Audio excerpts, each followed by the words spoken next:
my workshop was an absolute failure. Success for me in a workshop is I produce a document with lessons learned. So all we did was produce a document of blame. All right. Everybody blamed each other for the problems. We could not get down to a root cause. It was just a mess. And you see that picture on the right-hand side. It wasn't me. It was everybody else, but it wasn't me. So there was fragmentation. There were silos. People were protecting themselves. There was no synergy. And everybody was very, very unhappy because they had failed. You know, when I say anybody fails in an organization, it makes them fail. Because leadership has got to put the things in place that we create a successful workplace. And one of those is obviously having a happy workforce. Okay. So the Pareto principle that came out of that session, which was very, very interesting. And this is where workplace gamification triggered in my head. Because in that workshop, 80% of all of the information that was given came from 20% of the people. Everybody else shut up because they were too scared of the seniors in the session. Where it should have been the other way around. 80% of the team that were in that workshop should have given the information, and we would have, gone and solved the root cause. So we had to change our strategy because we had to pick this project up and make it successful. We could not make the same mistakes again. So how did we do this thing? Well, we had to everybody. We needed to hear everybody's voice. No, not everybody's voice. That those teams needed to be part of the evolution of the business and but also the success of this project taking it forward. And we're not happy. We had to create an environment where people's voices have been heard, that they can evolve with this project, and that they can actually be happy in the work that they're doing. And happiness is also getting the reward, the recognition, and remember, also having that healthy competition. So what did we do? We created something called Perspective, a workplace gamification methodology with a technology that aligned to it. And you'll see later other technology that has been built that Arthur is going to be using in his business. And it was all driven around systems thinking. Yeah, there was one of the components of the workplace gamification methodology that we put in place. And things work better when they work together on purpose. So that's the first thing that we had to get the organization to understand. There are cogs in the wheel. And if any of those cogs aren't turning or not meeting each other properly, then the purpose ain't going to work. It's going to be slow. It's going to be, it's not going to be agile.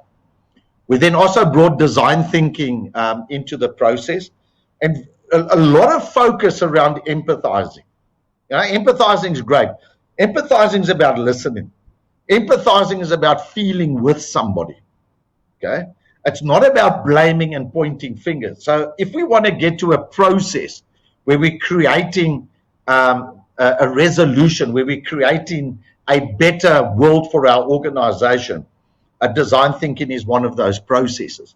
So taking systems thinking, taking design thinking, and then modern agile project management and pulling those things together into a workplace gamification methodology worked extremely well. So we combined these elements. Now, as a project management company, agile project management is really great. It's not a new way of project management, but it's become a very progressive way of managing projects. And if you look at that diagram, agile project management is all about making people feel awesome. And isn't that what workplace gamification is about? Isn't it about taking happy people and making them happy? Well, awesome. Recognize, reward them, and create healthy competition. That's how we make people feel awesome. Deliver value continuously.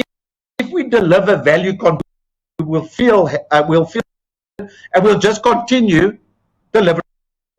Okay. Hence, workplace gamification plays a very, very important role, and you're going to see me close it off now.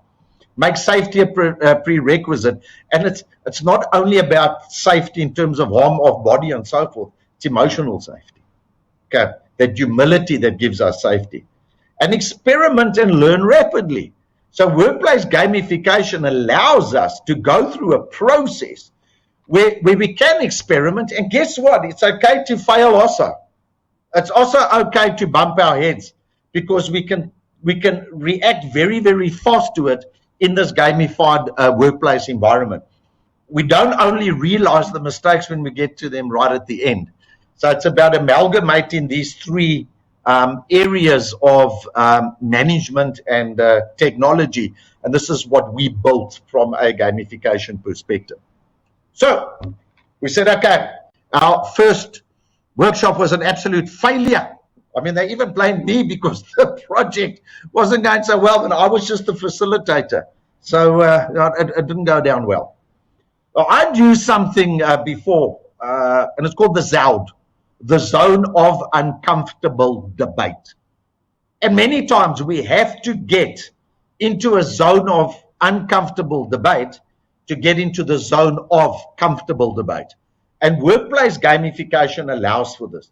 It allows for us to have the debates in a safe environment. It allows us to build the roadmap in a safe environment. Even if we think we are blaming each other, it's about working it together so that we can drive success in a happy environment. So we took this concept into the workshop. So we want to move from the heart of the matter. Okay, that's what we want to get out. We want to understand what the goals are. What are we trying to achieve? How are we going to? But what's important? How are we going to reward each other? How are we going to recognize the work that we are doing? And how do we create a healthy environment of competition that we can all succeed together? But we have to sort out the zone of uncomfortable area first, and that is going through healthy debates, through a good facilitated process, using the gamification methodology, and you'll see now.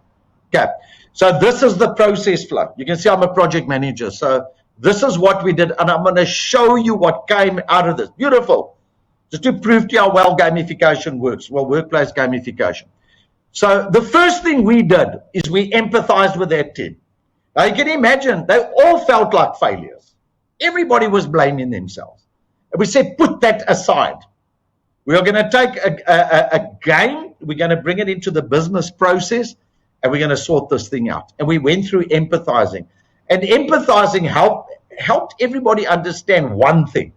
Their intention wasn't to make the project fail. It was nobody's intention. It were lots of other things, but if the intention was good, how can you blame somebody? Okay, so that was number one. We then set the goals going forward. So we sorted the empathizing out. You know, we applied the humility to everybody. And then we introduced the gamification as a core method. And I'm going to show you the result of that now. We then broke seniors up into work groups. So now this is the gamification workshop that we had. Okay, it wasn't a game. We applied process, project management process, their business processes, and the game. Okay. And what we did is when we broke the teams up, 4 people per table, they built this project management office solution that the CEO wanted. They built it by hand. And I'll show you the picture now. They physically built the solution in a boardroom using their hands.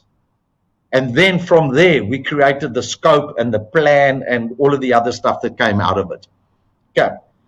We combined all the efforts of all the things that they built. I'm going to show you that picture now into a final product. Okay. We developed a project scope out of this build that they did. We developed a detailed project plan out of what they built. We built an incentive scheme around the project for all team members, internal to the organization and external. And I'll explain to you how we did that. It was rewards through websites, and people could go and cash in on points, and there were badges and shirts and all of those great things, because that's what makes gamification successful and gamification. We then branded the project, because people need to be associated to a performing brand, to a healthy brand. We like wearing Nikes, don't we?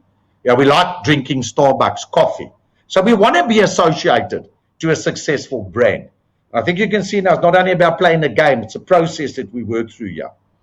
And then we ran apps on a website where people got recognition and they could go and trade their points in for all different movie tickets and spa days and weekend holidays and also and so forth. But I'll show you how we set up the parameters. But what I've just taken to you, remember, the executive team built the solution. And there it is. Okay, now these are senior executives of a client of mine.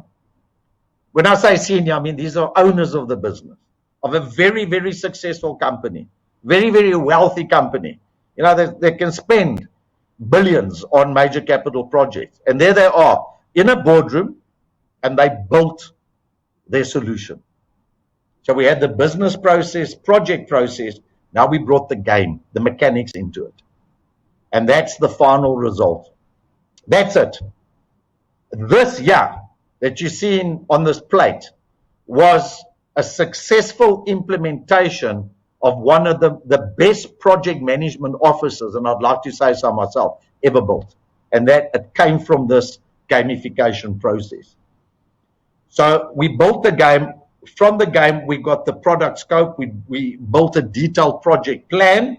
From this, what they built with their hands, and then we implemented a 17-month project based on what you're seeing on this plate in front of you. So a very, very creative way, bringing systems thinking, design thinking, agile into a gamification methodology. Okay, so quite interesting, and it worked really well, and I've used this a couple of times. Then what we did, so now we had the scope of the project sorted out. We said to the team, okay, how are we going to incentivize you? How are we going to give you points for good work? How are we going to give you points for completing milestones earlier? How are we going to reward you for spending less money, etc. on the project? Okay, as a collective and as sub-project teams. Because as you know, a project is made up of smaller sub-projects. So we'd have construction, you'd have plumbing, you'll have electrical, you'll have the drafting, and those were separate teams that were performing to achieve the same goal. So we said, okay, well, now we're going to create healthy competition between these sub-projects against cost, schedule, and happiness indicators. So we built a game board. So we took business strategy, we took the project strategy, and we built the game board. Now, this game board that you see here now was designed and authored by Clem Sunter, South African guy, was very close to Nelson Mandela in the apartheid years, and written a couple of books. After this, you can mail me and I'll send you all of the names. I've actually worked with Clem Sunter. And this is his strategy game board. We've massaged this into a project game board. And I'll explain it to you quickly. So if you see there's a vertical and horizontal axis. Okay, so what you do in a facilitated workshop with the strategy of the organization as your backup.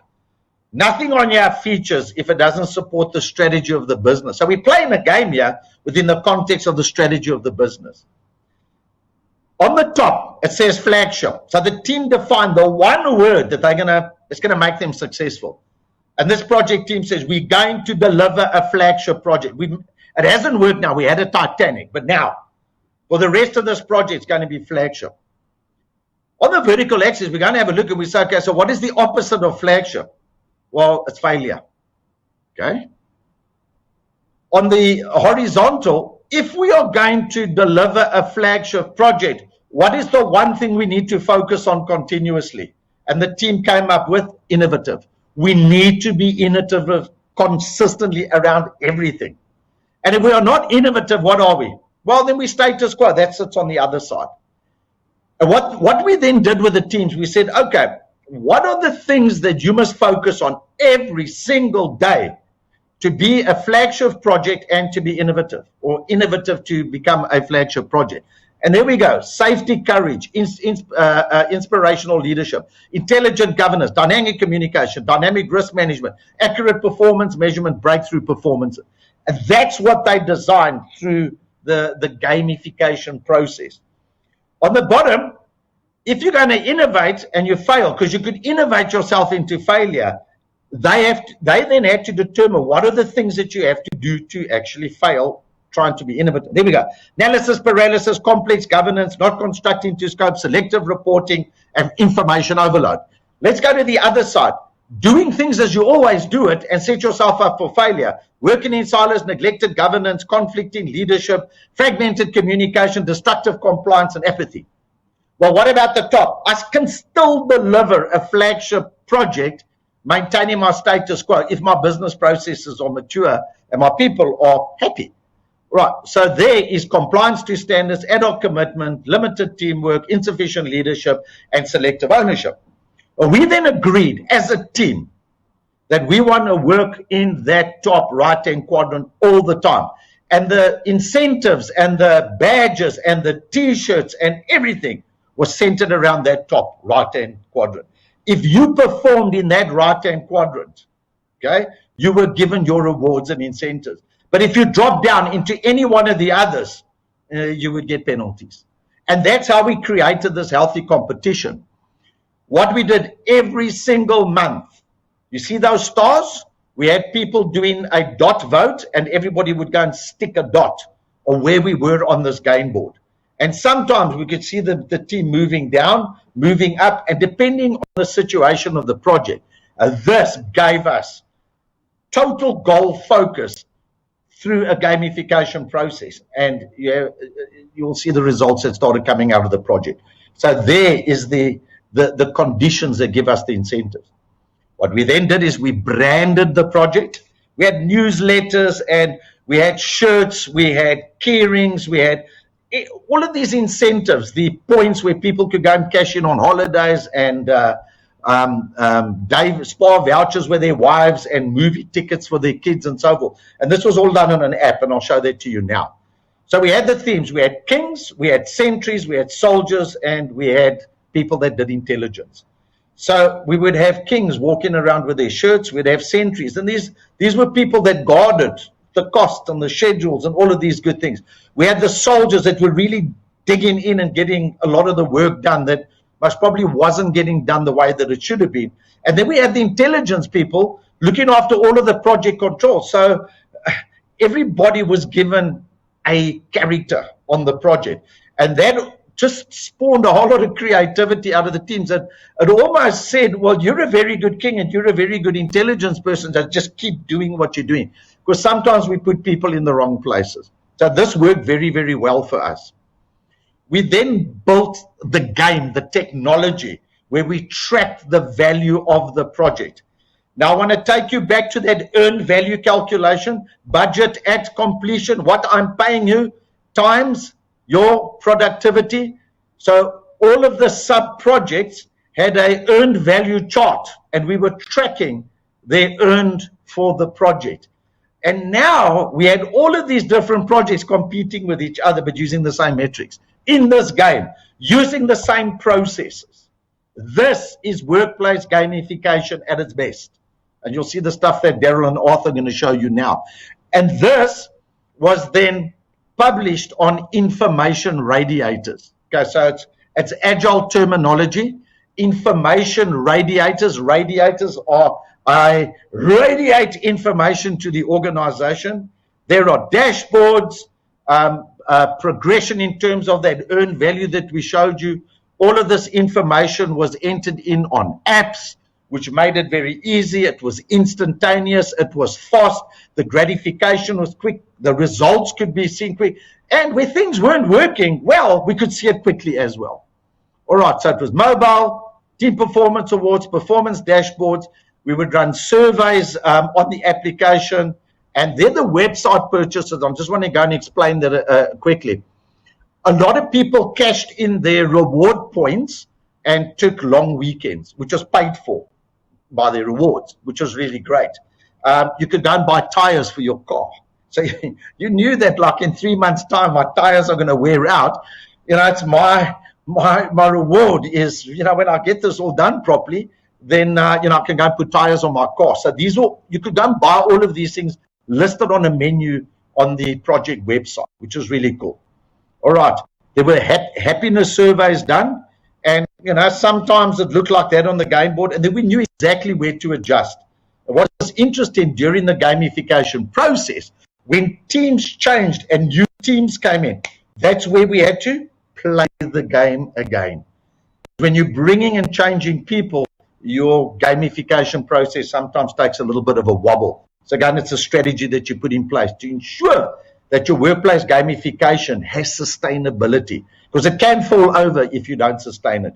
And there needs to be a champion that looks after it going forward. Otherwise, it could become a white elephant in the organization. So you have to make sure that it constantly works. Okay, so this project, ahead of schedule and underspend. The project's finished now. So that extra 6 billion, now I've told you how much they had to go and ask for to complete the rest of the work. We were ahead of schedule by 7 months and underspend by 2%. Now that's adding bottom line through workplace gamification by recognition, healthy competition, and rewarding people. That's what makes people happy. You all know Hertzberg theory, hygiene and motivational factors. Focus on those motivational factors. Workplace gamification is a motivational factor. All right, my last words. This is my quote. I love rewarding people for great work. It not only makes me feel great, make them feel great. It makes me feel that I belong. And we have super fun along the way. Now, I'm sure all of you have gone and bought Christmas gifts. Doesn't it make you happy when you share that gift with somebody? Makes you feel great, doesn't it? Makes you feel awesome. Makes you feel super great. And when you receive a gift, be it a Christmas present, be an attaboy, a pat on the back, don't you feel good? Don't you feel that you're going to go and put in a little bit more effort? That you're going to earn more value for the organization? Because if you earn value for the organization, you earn value for everybody else. Because sustainability is the name of the game. We can't do things the way that we've been doing them. We can't. And as leaders of organizations, we need to get our act together. We need to take our younger generations. We need to give them the autonomy, the freedom, and the happiness to work. We cannot allow unhappy people to work in our organizations. And you know why, ladies and gentlemen? My last words. If we create unhappy people in our organizations, you know what we're doing? We're creating our own competition. Because those unhappy people are going to leave us, and they're going to create a business that's going to compete with us, and we will not be able to survive. Now, ladies and gentlemen, time for questions and answers. There's the chat box. I finished 4 minutes ahead of schedule. Any questions? Okay, awesome. All right, we have a couple of questions, it looks like here. Okay, and the questions are, well, number one is, do you have to have advanced facilitation skills to take teams through the gamification process, or can they do it on their own? Well, that's a very interesting question, whoever posed that one. There's a big difference between advanced facilitation skills and leadership facilitation skills. Now, advanced facilitation is where you have something like a certified professional facilitator certification through the IAF, the International Association of Facilitators, or you attend my course or Arthur's course on facilitation, and we teach you good facilitation. And all leaders who facilitate in workplace gamification need to have facilitation skills. Everybody needs facilitation skills. So not advanced, but basic good understanding of facilitation, because we collaborate and we're getting the best out of people. So that's the answer. Absolutely. In fact, I mean, if you actually think about it, you need facilitation skills even in a family. You need to facilitate between your kids. You need to facilitate between you and your wife. I mean, facilitation is not something that, is specifically for trainers. It's about essentially coming to a conclusion that basically you are able to achieve whatever it is that you're trying to achieve. And that could be harmony, it could be cost savings, it could be higher levels of excellence, it could be anything. So facilitation, absolutely, I completely agree with you, Kevin. And we got another question. It says, okay, in workplace gamification, in a project environment, okay, a once-off process, and can it be a repeatable process? Okay, so is it a once-off process or can it be a repeatable process? Yeah, good question as well. It must be repeatable. As I mentioned earlier, it's the mechanics of games in the business process environment. So the methodology that we've created, we've used it a number of times, understanding that every project is unique. So, it's there to create a unique service, product, or a result. But the process stays exactly the same. The facilitation methods stay the same. Remember, it's achieving a goal through a fully understood and collaborative environment that is fun, that achieves rewards and recognition and healthy competition. So for every project, it must be done.